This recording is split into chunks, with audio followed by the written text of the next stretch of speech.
नमस्कार साथियों, बंटी क्लासेस में आप सभी का स्वागत है। आज की क्लास हम बात करेंगे सफलता के बारे में। जी हाँ दोस्तों, डीएलएड परीक्षा में आप सफलता कैसे हासिल कर सकते हैं उसी के बारे में आपको संपूर्ण जानकारी दी जाएगी। आपकी क्या रणनीति होनी चाहिए ताकि आपका स्कोर अच्छा रहे डीएलएड परीक्षा में, आपकी तैयारी कैसे होनी चाहिए ताकि आप सारी की सारी सब्जेक्ट को पढ़ सकते हैं एग्जाम से पहले और रिवीजन भी कर सकते हैं। जिन्होंने अभी तक कुछ भी नहीं पढ़ा है वो भी देख सकते हैं, जो बच्चे नए जुड़ रहे हैं वो भी देख सकते हैं। आज ही क्लास आप सभी के लिए ज़्यादा इंपॉर्टेंट है क्योंकि ये इसमें मैं आपको बताऊंगा आपको तैयारी कैसे करनी है, स्कोर कैसे करना है, कैसे क्या पढ़ना है, वो सारी चीज़ें आपको आज ही क्लास में देखने को मिलेंगी।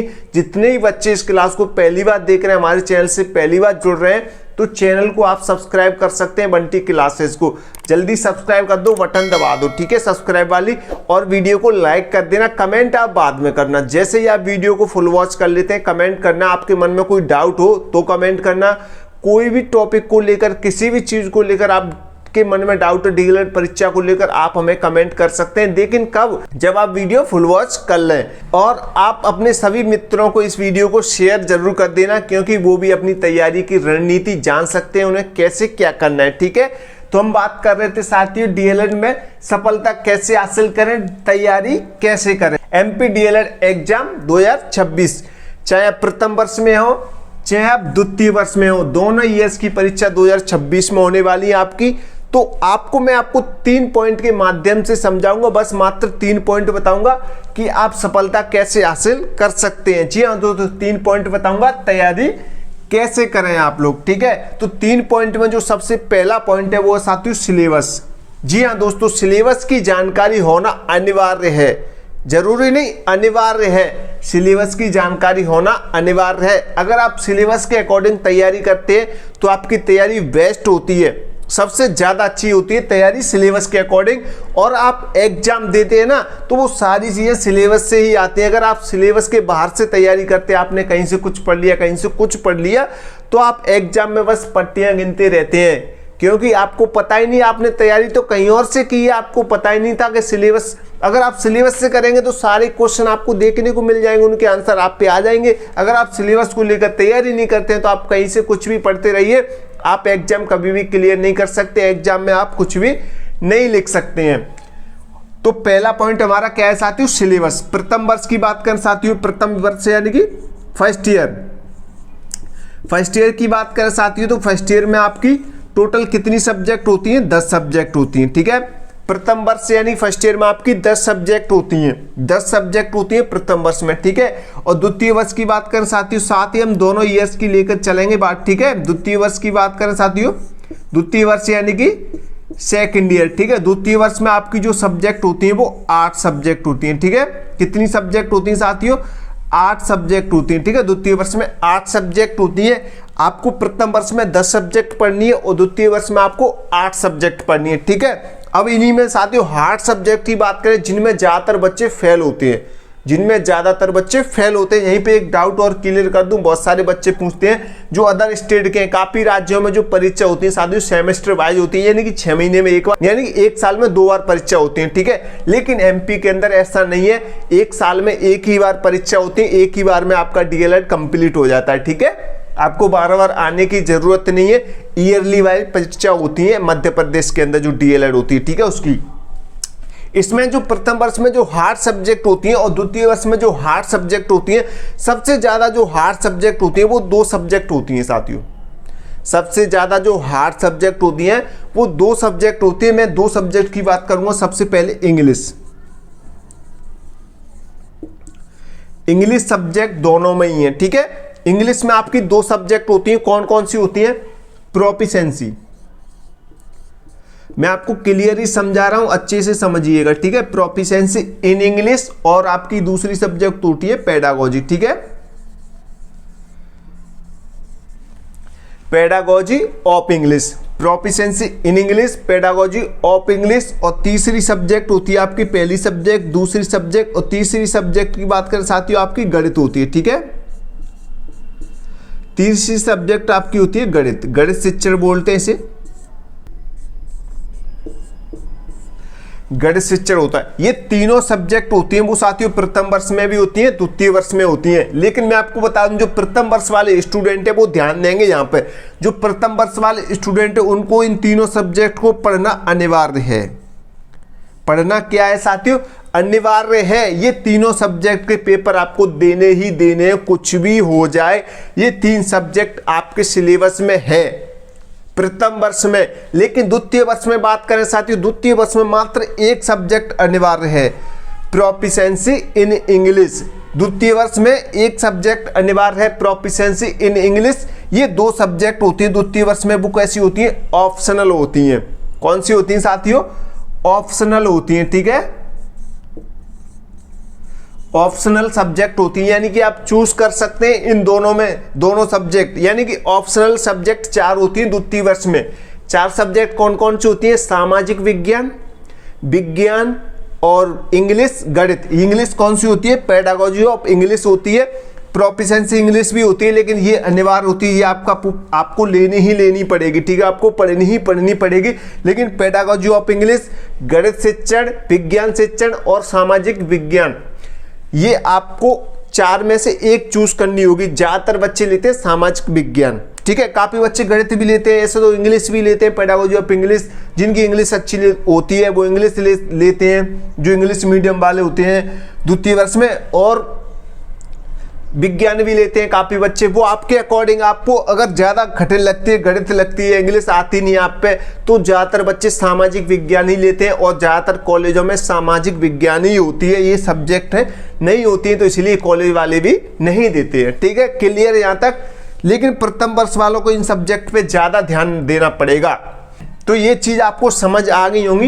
ये थी आपकी सिलेबस की बात। सिलेबस की संपूर्ण जानकारी आपको 10 सब्जेक्ट कैसी हैं, कितने नंबर की आती हैं, कितने पेपर होते हैं, तो इसके ऊपर मैं ऑलरेडी एक वीडियो बना चुका हूँ सिलेबस के ऊपर, तो आप वीडियो मेरे चैनल पे देख सकते हैं, आपको मिल जाएगा। MPDLR सिलेबस 2026 का, उसमें आपको सारी सब्जेक्टें बता चुका हूँ। जो इंपॉर्टेंट है वही बता रहा हूँ आज की क्लास में, ठीक है। ये 3 सब्जेक्ट आपको पढ़नी है। और ये इनकी तैयारी आपको कैसे करनी है, तो साथियों आपको स्क्रीन पर नंबर दिखाई दे रहा है, आप नोट्स परचेस कर सकते हैं। नोट्स आपको उतने पैसे मिल जाएंगे जितने आप सीरीज बुक लेते हैं ना, उससे भी कम पैसे में आपको नोट्स मिल जाएंगे। तो आप सीरीज बुक लेने जाओगे मार्केट से, सीरीज बुक से मैं आपको बता दूं साथियों, सीरीज बुक से ज़्यादा एग्जाम में नहीं पूछा जाता है, उसमें डिटेल में तो भरा होता है। ज़्यादातर बच्चे वो सीरीज बुक पढ़ नहीं पाते हैं। वो आप ले आओगे मार्केट से, मुझे पता है थोड़ा बहुत पढ़ोगे, आपकी जो टेबल है, आपका जो रूम है, वहीं पर रखी रहेंगी, वो एग्जाम निकल जाएंगे, आप एग्जाम दे दोगे, लेकिन कभी भी पूरी सीरीजों को नहीं पढ़ पाओगे। ये मैं गारंटी के साथ कहता हूँ साथियों, क्योंकि मैंने भी DLED परीक्षा दिया था, तो मैंने खुद नहीं पढ़ी थी, मैंने खुद के नोट्स बनाए थे। कैसे बनाए थे? और 3-4 साल से मैं यूट्यूब पे पढ़ा रहा हूँ, नोट्स दे रहा हूँ, तो मुझे एक्सपीरियंस है कि मुझे एग्जाम में क्या पूछ सकता है, एग्जामिनर कैसे पूछ सकता है, और मेरी एग्जामिनरों से बातचीत होती रहती है, तो वो सारी चीज़ें मुझे पता है। तो मैं अपनी टीम के अकॉर्डिंग जो नोट्स तैयार करता हूँ, तो उन्हीं नोट्स में काफ़ी क्वेश्चन ऐसे होते हैं जो एग्जाम में मैच करते हैं ज़्यादातर, और उनसे लगभग मिलते जुलते आ जाते हैं, तो काफ़ी बच्चों को हेल्प हो जाती है जो नोट्स परचेस करते हैं। नोट्स के साथ आपको PYQ वगैरह, ऑब्जेक्टिव वगैरह सारी चीज़ें दी जाती हैं, ऑब्जेक्टिव क्लास भी दी जाती हैं, वीडियो क्लास ऑब्जेक्टिव की, तो आपको सारी चीज़ें मिल जाएंगी। और तैयारी कैसे करनी है वो सारी चीज़ आपको मिल जाएंगी, तो आप नोट्स ले सकते हैं। मैं आपको नंबर नोट करा देता हूँ, आप लोग नंबर नोट कर लीजिएगा। नंबर दे रहा हूँ मैं 72 40 28 72 81। ये हमारे चैनल का व्हाट्सअप नंबर है। आप इस पे व्हाट्सअप मैसेज कीजिए, सर हमें नोट्स लेने हैं, प्रथम वर्ष के लेने हैं, द्वितीय वर्ष के लेने हैं, आपको बता दिया जाएगा कितने रुपए की। आप अपना नाम और अपने राज्य का नाम जरूर मैसेज करें, इससे हमें पता रहता है कि हमसे कहाँ से बच्चे जुड़ रहे हैं, किस बच्चे ने नोट्स लिए हैं, ताकि हम उसे एग्जाम तक हेल्प कर सकें और उसे एक स्पेशल चैनल में जोड़ सकें, ताकि MPDLED की कोई भी जानकारी उस बच्चे से मिस ना हो। जो भी बच्चा हमसे जुड़ता है, नोट्स लेता है, उसे हम एक स्पेशल चैनल में ऐड कर लेते हैं, जो हमारा बनाया हुआ चैनल है उसमें ऐड करते हैं, और जो भी इंपॉर्टेंट रहता है एग्जाम तक, वो सारी चीज़ें उस बच्चे को उपलब्ध कराई जाती हैं, ताकि वो कोई भी जानकारी मिस ना करे और हर एक जानकारी डीएलएड संबंधित जानकारी होती है वो सबसे पहले हमारे स्पेशल चैनल में ही जाती है। जो बच्चे हमसे नोट्स लेते हैं उसे एक स्पेशल चैनल में ऐड किया जाता है। जो भी कुछ इंपॉर्टेंट रहता है, जो भी कोई जानकारी रहती है कि डीएलएड फॉर्म, एग्जाम फॉर्म कब भर रहे हैं, टाइम टेबल कब आ रहा है, क्या आ रहा है, सारी चीज़ें वो सबसे पहले हमारे स्पेशल चैनल में ही जाती हैं। तो आप भी इस स्पेशल चैनल में जुड़ सकते हैं और अच्छी तैयारी कर सकते हैं। इस नंबर पे व्हाट्सएप मैसेज करके थोड़ा बहुत आपका चार्ज लगेगा, आप पैसे दे दीजिए, नोट्स वोट्स ले लीजिए, उसमें सब चीज़ मिल जाएगी आपको। आप एक बार मैसेज कीजिए और देखिए आपको क्या कितने रुपए में क्या क्या मिल रहा है, ये सारी चीज़ें आपको मिल जाएंगी। ठीक है, ये पॉइंट आपका क्लियर हो गया सिलेबस वाला। ठीक है, अब नेक्स्ट पॉइंट की बात करें साथियों, टाइम की, टाइम मैनेजमेंट।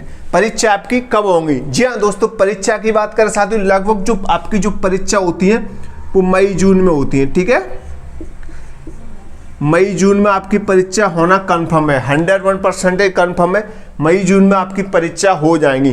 तो आपकी जो तैयारी की जो रणनीति है दोस्तों, वो कैसे होनी चाहिए, आपके पास कितना टाइम है? अभी की बात करें साथियों, आपके पास जो टाइम है वो कितना है? 4 मंथ का। ठीक है, कितने मंथ का साथियों? 4 मंथ का, यानी कि 4 महीने आपके पास टाइम है। मई जून यानी कि जनवरी, फरवरी, मार्च, अप्रैल तक। अप्रैल तक आपको तैयारी कैसे करनी है? आपके पास 4 महीने, 4 महीने की बात करें यानी कि 120 दिन, 120 दिन आपके पास हैं। ठीक है साथियों, 120 दिन, 4 महीने यानी कि 120 दिन। आप में से जो बच्चे प्रथम वर्ष वाले हैं उनको कितनी सब्जेक्ट पढ़नी थी साथियों? 10 सब्जेक्ट पढ़नी थी। ठीक है, 10 सब्जेक्ट आपको कितने दिन में पढ़नी है? 120 दिन में। अगर एक सब्जेक्ट की बात करें साथियों तो आपको एक सब्जेक्ट के लिए कितना टाइम मिलेगा? 12 दिन। एक सब्जेक्ट के लिए आपको 12 दिन मिलेगा, यानी कि 12 दिन में आपको एक सब्जेक्ट पढ़नी ही पढ़नी है। और एक सब्जेक्ट में लगभग 5-6 इकाई होती है, यानी कि आप सीरीज बुक देखोगे तो एक सब्जेक्ट में आपकी कितनी इकाई होती है? 5-6 इकाई होती है। ठीक है, यूनिट होती है, वो आपको पढ़नी होती है। आपको लग रहा है मैं यहाँ पे समझा रहा हूँ बहुत ही आसान है, लेकिन जब आप सीरीज बुक देखोगे ना तो वो आप पढ़ नहीं पाओगे। 120 दिन भी आपके लिए कम पड़ जाएंगे, क्योंकि 10 सब्जेक्ट है आपको। इसलिए हम नोट्स देते हैं, इंपॉर्टेंट क्वेश्चन आंसर देते हैं, ताकि उनको बच्चे पढ़कर आसानी से पास हो जाते हैं कम से कम समय में, और इंटरेस्ट भी आता है उन्हें पढ़ने में। ठीक है, क्योंकि वो सारी चीज़ें हम समझा देते हैं बच्चों को कैसे क्या पढ़ना है। ठीक है, क्लियर हो गया यहाँ तक? तो 120 दिन मिलेंगे आपको। ऐसे हम द्वितीय वर्ष की बात कर साथियों, द्वितीय वर्ष में आपकी 8 सब्जेक्ट होती है। कितनी सब्जेक्ट होती हैं? 8 सब्जेक्ट होती हैं। तो 8 सब्जेक्ट यानी कि आपको 120 दिन में पढ़नी है। तो एक सब्जेक्ट के लिए आपको टाइम मिलेगा साथियों, एक सब्जेक्ट की बात करें तो आपको मिलेगा 15 दिन। ठीक है, 15 दिन मिलेगा साथियों, एक सब्जेक्ट के लिए आपको 15 दिन मिलेगा द्वितीय वर्ष वालों को। ठीक है, तो ये थी आपकी टाइम की रणनीति। आपकी जो परीक्षा होंगी वो मई जून में हो जाएंगी। मई जून में आपकी परीक्षा होंगी 120 दिन, यानी कि 120 दिन में अगर आप ये कंप्लीट कर लेते हो, प्रथम वर्ष वाले 120 दिन में और द्वितीय वर्ष वाले भी अपने सिलेबस को कंप्लीट कर ले, तो आपको जो दिया जाएगा अगर आप उसे 120 दिन में पढ़ लेते हो तो उसके बाद आपको 10-15 दिन का टाइम मिलेगा। 15 दिन तो नहीं, 10-15 दिन ही मान लीजिए आप, तो उसमें आप रिवीजन कर सकते हैं और अपना एग्जाम दे सकते हैं। जैसे टाइम टेबल आएगा आपको बता दिया जाएगा। तो आपके टाइम टेबल में एक दिन का गैप भी मिल सकता है आपको, या रेगुलर भी हो सकती है परीक्षा आपकी, रेगुलर भी होती है और कभी कभी एक दिन का गैप भी मिल जाता है। अगर आपकी रेगुलर हुई तो आपको टाइम ज़्यादा नहीं मिलेगा, इसलिए आपको पहले ही पढ़नी चाहिए। अगर आपकी एक दिन का गैप भी मिल सकता है तो आप एक दिन में रिवीजन भी कर सकते हैं और अच्छे से एग्जाम दे सकते हैं। उससे पहले आपका सिलेबस कंप्लीट होना चाहिए। सिलेबस क्यों कंप्लीट होना चाहिए? क्योंकि जो आपकी जो डीएलएड की जो सभी सब्जेक्ट होती हैं वे एक दूसरे से रिलेटेड होती हैं, मिलती जुलती होती हैं। यानी कि प्रथम वर्ष में जो 10 सब्जेक्ट होती हैं उनमें क्वेश्चन घूमते रहते हैं, यानी कि एक मतलब पहली सब्जेक्ट के क्वेश्चन दूसरे पेपर में पूछ लिए, दूसरे पेपर के क्वेश्चन तीसरे में पूछ लिए, चौथे के 5वें पूछ लिए। अगर आपने मान लीजिए एक ही सब्जेक्ट पढ़ी है, जैसे कल सब्जेक्ट मतलब पहली सब्जेक्ट का कल पेपर, आपने पहली सब्जेक्ट आज पढ़ी है, दूसरी सब्जेक्ट का परसों पेपर है, तो दूसरी सब्जेक्ट के कुछ क्वेश्चन पहले पेपर में मिल गए तो आप कैसे करोगे? इसलिए आपको सारी सब्जेक्ट पढ़ना, यानी कि सारे सिलेबस को जो आपकी 10 सब्जेक्ट है प्रथम वर्ष में वो पढ़नी चाहिए। ऐसे ही 8 सब्जेक्ट पढ़नी चाहिए, क्योंकि ये मैं आपको बार बार बोलता हूँ। आप PYQ उठा के देख सकते हैं, पिछले ईयर्स के पेपर देख सकते हैं, आपको समझ आएगा कि क्वेश्चन है वो एक दूसरे से रिलेटेड होते हैं। किसी पेपर के किसी में क्वेश्चन कुछ डाल दिए, किसी पेपर के किसी में कुछ क्वेश्चन डाल दिए। ठीक है, तो इन चीजों को आपको ध्यान रहना है। ठीक है, दूसरा पॉइंट क्लियर। तीसरे पॉइंट की बात कर सकते हैं, how to score 90% in DElEd, यानी कि डीएलएड परीक्षा के अंदर आप डीएलएड के अंदर 90+% कैसे बनाए। मैं आपको बताऊं साथियों, काफी बच्चे बोलते हैं सर हमें पास होना है बस। भैया जब आपको ये मौका मिला है पढ़ने के लिए, आपको पता है आपके पिताजी, आप में से कुछ बच्चों के पिताजी क्या है गवर्नमेंट होंगे या कुछ किसान होंगे, ज्यादातर किसान ही होंगे, मजदूरी करते होंगे। अगर आपको ये पढ़ने का मौका मिला है तो अच्छे से पढ़ाई कीजिए, मैं तो यही कहूंगा। क्योंकि आप में से हमसे जो पुरानी पीढ़ी है साथियों, उनमें से किसी को मौका नहीं मिला है। अब भी बहुत सारे ऐसे बच्चे हैं जिनके माँ बाप उन्हें पढ़ा नहीं सकते हैं। आप 1 लाख डीएलएड में खर्च कर रहे हैं, 1 लाख रुपए बहुत होते हैं। आपके पिताजी आपके कैसे कमा रहे हैं आपको ही पता होगा। ज्यादातर आप उन्हें देखिए वो पैसे कैसे एकत्रित कर रहे हैं आपकी पढ़ाई के लिए, और आपको खुद मेहनत कर रहे हैं, आपको पढ़ा रहे हैं। क्यों पढ़ा रहे हैं? ताकि आपको वो मेहनत नहीं करनी पड़े जैसे वो मेहनत कर रहे हैं। डीएलएड में परसेंटेज बनाने के लिए मैं क्यों बोल रहा हूं साथियों, क्योंकि क्या पता आगे चल के परसेंटेज के आधार पर नौकरी मिलना स्टार्ट हो जाए तो बाकी के जो कम परसेंटेज वाले बच्चे हैं वो रह जाए। कोई पता नहीं भैया, इंडिया है, ये कुछ भी हो सकता है यहाँ पे। तो आपको तो मतलब जब भी मौका मिल रहा है पढ़ने का, अच्छे से पढ़ाई कीजिए। जब भी मौका मिले अच्छे से पढ़ो, टाइम को मतलब बर्बाद मत करो। कहने का मतलब 1 भी सेकंड आपका बर्बाद नहीं होना चाहिए। जो टाइम निकल गया वो कभी वापस नहीं आता है। आपकी एज भी आगे बढ़ती जा रही है दोस्तों, आपकी एज भी आगे बढ़ती जा रही है, कम नहीं हो रही है, बढ़ती जा रही है। आपके पास 2-3 साल बाद कुछ नहीं बचेगा। इसलिए आपको जो टाइम मिला है उसे अच्छे से इस्तेमाल करो, अच्छे से पढ़ाई में करो। आप जो डीएलएड का पढ़ रहे हैं, ऐसा नहीं कि इसी में काम आएगा जी, आगे भी काम आएगा। ऐसा नहीं आपने डीएलएड का जो कुछ भी पढ़ा है वो डीएलएड परीक्षा तक ही सीमित है, नहीं भैया। पढ़ाई कभी भी एक जगह सीमित नहीं रहती है। आगे भी आप तैयारी करोगे, आगे की परीक्षाओं में भी तैयारी करोगे, यही सारी चीजें आप आगे भी पढ़ने की मिलेंगी। अभी थोड़ा शॉर्ट में पढ़ रहे हो, आगे और विस्तार में पढ़नी पड़ेगी। तो वो आप जितना आगे बढ़ते जाओगे आप उतना पढ़ते जाओगे। लेकिन जो पढ़ाई आपकी वो एक दूसरे से कनेक्ट है। कभी भी ऐसे नहीं कि आज आपने क्या पढ़ा, आगे की जो परीक्षा होंगी उसमें कुछ और पढ़ना पड़ेगा, नहीं। आप डीएलएड कर रहे हैं, 1 से 5वीं तक के टीचर बनने, जब आप 3rd ग्रेड यानी वर्ग 3 आप जो परीक्षा देंगे 1 से 5वीं तक के टीचर बनने की, उसमें भी यही चीजें आपको देखने को मिलेंगी। जो आप सिलेबस पढ़ोगे ना डीएलएड का, इसी से मिलता जुलता सिलेबस आपको देखने को मिलेगा। ये डीएलएड में आपको बहुत कुछ सीखने को मिलेगा। डीएलएड की जो परीक्षा देंगे आप, उसमें बहुत कुछ देखने को मिलेगा आप, जिनसे आप अच्छी तैयारी कर रहे हैं। ठीक है, तो हाउ टू स्कोर 90% डीएलएड, तो इसके लिए आपको यहां तो आपको सीरीज बुक लेनी पड़ेगी मार्केट से। सीरीज बुक आती है साथियों, गाइड आती है। सीरीज बुक की बात करें साथियों, सीरीज बुक में ज्यादातर परीक्षा आप देख लेना, कोई सा भी पेपर उठा के देख लेना, सीरीज बुक से ज्यादा क्वेश्चन नहीं पूछे जाते हैं। मेरा मानना है 20 से 30%, बस 20 से 30% ही इससे पूछा जाता है सीरीज बुक से। आप उठा लो, 20 से 30% भी मैंने ज्यादा बोल दिया क्योंकि भैया मैंने भी पढ़ के देखा है इनको, 20 से 30%। लेकिन जिनके पास ज्यादा टाइम रहता है वो पढ़ सकते हैं, इसमें ज्यादा डिटेल में दे रखा होता है। ज्यादा मतलब 2 नंबर के क्वेश्चन में अगर पेपर देखें तो 30 शब्द लिखने होते हैं। इसमें अगर वही क्वेश्चन 2 नंबर का देखेंगे सीरीज में मिल जाए तो इसमें 3-4 पेज में बता दिया जाता है वो 2 नंबर का क्वेश्चन बताओ। तो 2 नंबर के क्वेश्चन के लिए 3-4 पेज कौन पढ़ेगा भैया आज के जमाने में। सबको शॉर्ट चाहिए, अच्छे से मतलब समझ आ जाए। लेकिन सीरीज की जो भाषा होती है वो थोड़ा लेंथी होती है, कुछ शब्द ऐसे होते हैं जो समझ नहीं आते हैं, इसलिए हमने नोट्स तैयार किए। तो आप नोट्स ले सकते हैं अगर आप अच्छा स्कोर करना चाहते हैं तो नोट्स ले सकते हैं। नोट्स के साथ आपको पीवाईक्यू मिलेंगे।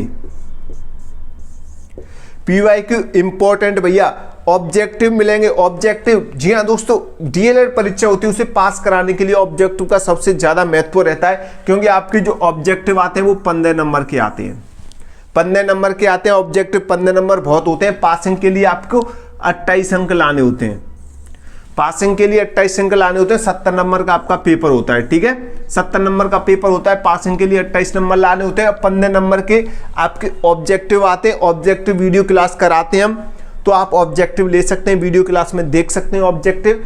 और बाकी की जो थ्योरी वाले क्वेश्चन होते हैं उसके लिए आप नोट्स पढ़ सकते हैं, पीवाईक्यू पढ़ सकते हैं, और भी आपको ब्लूप्रिंट वगैरह बहुत कुछ मिल जाएगा। अगर आप नोट्स लेते हैं तो आपको बहुत कुछ मिल जाएगा। ठीक है, बहुत कुछ मिल जाएगा, तो आप अच्छा स्कोर कर सकते हैं। जैसे मैंने बताया वैसे आप तैयारी कीजिए, टाइम वेस्ट मत कीजिए। आपको मौका मिला है पढ़ने के लिए तो आप पढ़िए। ये मौका आपके पास बार बार नहीं आएगा, क्योंकि आप जानते हैं अच्छे से आप कितने रुपए में डीएलएड कर रहे हैं? 1 लाख में लगभग कर रहे हैं। अदर स्टेट वाले तो 1 लाख प्लस में ही कर रहे हैं, 1 लाख प्लस में कर रहे हैं गवर्नमेंट जॉब के लिए। अगर आपके पास डिप्लोमा नहीं होगा तो आप गवर्नमेंट जॉब नहीं ले सकते हैं। काफी बच्चे कहते हैं हमें तो डिप्लोमा चाहिए। भैया डिप्लोमा ही लेना था तो पढ़ क्यों रहे हैं भाई? अभी आप पढ़ोगे, आगे आप परीक्षा की तैयारी करोगे तो आपको इंटरेस्ट आएगा पढ़ने में, यही चीज आपको वहां देखने को मिलेगी। काफी बच्चे वैसे ही पढ़ते ही नहीं है। मेरी तो यही समझ नहीं आ रहा क्यों नहीं पढ़ते हैं वो लोग। बस मात्र डीएलएड पास करेंगे, जैसे टाइम टेबल आएगा तभी नोट्स लेंगे। भैया तभी क्यों? अभी से लो ना, अभी से थोड़ा थोड़ा स्टार्ट पढ़ना करो, अभी से पढ़ो तभी पढ़ते हैं। मेरी तो यही समझ नहीं आता अभी क्यों नहीं ले रहे? उतने ही पैसों में तभी आपको मिलेंगे एग्जाम टाइम पर, उतने पैसे में अभी मिल रहे हैं। तो अच्छा तो यही है ना, अभी ले लो नोट्स और अभी से पढ़ना स्टार्ट करो। सबसे बेस्ट रहता है भैया अभी से पढ़ना स्टार्ट करोगे तो, क्योंकि ये चीजें आपको तब अभी समझ नहीं आएगी, लेकिन 2-3 साल बाद आपको समझ आएंगी, या आप परीक्षा हॉल में बैठोगे जब समझ में आएगी। जब आप 3rd ग्रेड यानी कि जब आप टीचर बनने वाली जो परीक्षा देंगे ना, तब आपको समझ आएगी सर हाँ सर आपने सही कहा था, जो डीएलएड आपने कराई थी सर, डीएलएड में जो आपने नोट्स दिए थे सर, जो डीएलएड में आप बताते थे सर, वही सेम आ रहा है, उसी से मिलता जुलता आ रहा है सर, उसी में से ऑब्जेक्टिव क्वेश्चन क्रिएट किए गए यहाँ पे। तो भैया ये वही सिलेबस है, वहां पे थोड़ा विस्तार से दिया गया है, यहाँ पे थोड़ा शॉर्ट कर दिया गया है ताकि आप डिप्लोमा पास कर सकें। डिप्लोमा होगा आप तभी डीएलएड जो टीचर बनने वाली परीक्षा है वो आप दे सकते हैं। अगर आपके पास डिप्लोमा नहीं है तो आप नहीं दे सकते। आपको 1 लाख रुपए में ये डिप्लोमा मिल रहा है, तो डिप्लोमा में आपको 2-3 साल आपकी खर्च हो रही है, तो उन्हें ऐसे ही मत वेस्ट करो। आप उनकी तैयारी करो अच्छे से और अच्छे से पढ़ो ताकि आपका स्कोर भी अच्छा हो सके, 90+ परसेंटेज बन सके। भैया आप कोई सी भी परीक्षा हो उसमें परसेंटेज बनती है तो अपने अंदर एक कॉन्फिडेंस भी बढ़ता है, हाँ मेरी 90+ परसेंटेज बनी है। भैया जब परसेंटेज बनी 50% बन जाए आपको तो क्या मजा है उसमें, पास हो जाइए। हम पास हो गए, एक बच्चा कह रहा है 90+ परसेंटेज बनी है, तो आपके अंदर एक कॉन्फिडेंस आएगा, आप तैयारी और अच्छे से करोगे। इसमें मेरी फर्स्ट ईयर में 90+ बनी है तो सेकंड ईयर में मुझे 95 बनानी है, तो आप अच्छी तैयारी कर सकते हो और अच्छे से पढ़ोगे। उसके बाद आप जब आपका डिप्लोमा कंप्लीट हो जाएगा, डीएलएड कंप्लीट हो जाएगा, जब आप यानी कि टीचर बनने वाली परीक्षा की तैयारी करेंगे तो आपके अंदर और कॉन्फिडेंस आ जाएगा। मेरी वहां पे 90+ 170 तो मेरी नौकरी पक्की है।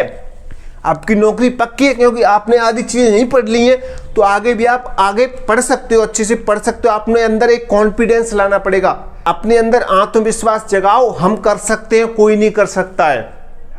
हम कर सकते हैं, वो कोई नहीं कर सकता है। अपने अंदर आत्मविश्वास जगाओ और अच्छे से तैयारी करना स्टार्ट कर दो। अभी से तैयारी स्टार्ट कर दो। 2026 इसको वेस्ट मत जाने दो, 2026 को वेस्ट मत जाने दो। 26 में इतनी गहराई से तैयारी करो, इतना सब कुछ पढ़ लो ताकि 2027 में इस 26 के लास्ट तक आपकी नौकरी लग जाए। जो बच्चे नए डीएलएड कर रहे हैं, आप किसी भी एग्जाम की तैयारी कर रहे हो, मैं तो यही कहूंगा 2026 को वेस्ट मत करो। एक एक मिनट ये कीमती है, तो 2026 को ऐसे ही मत जाने दो। अच्छे से तैयारी करो और अच्छा स्कोर करो डीएलएड में, फिर आगे भी अच्छे से पढ़ो। ठीक है, अब आप हमें कमेंट कर सकते हैं, आपके मन में जो भी डाउट है आप कमेंट कीजिए। जो कुछ भी डाउट है आप कमेंट कीजिए, नहीं तो थैंक यू बोल देना। अगर आपको अच्छी लगी हुई ये क्लास तो लाइक जरूर कर देना। भैया आप लाइक बहुत कम करते हो, और चैनल को सब्सक्राइब कर देना। ठीक है, चैनल को सब्सक्राइब जरूर कर देना। ठीक है, चैनल को सब्सक्राइब कर दो जितने भी नए बच्चे हैं, और टेलीग्राम इंस्टाग्राम पे हमें फॉलो कर लो न्यू अपडेट्स के लिए। ठीक है दोस्तों, तो मिलते हैं अगले नई क्लास में। जय हिंद, जय भारत।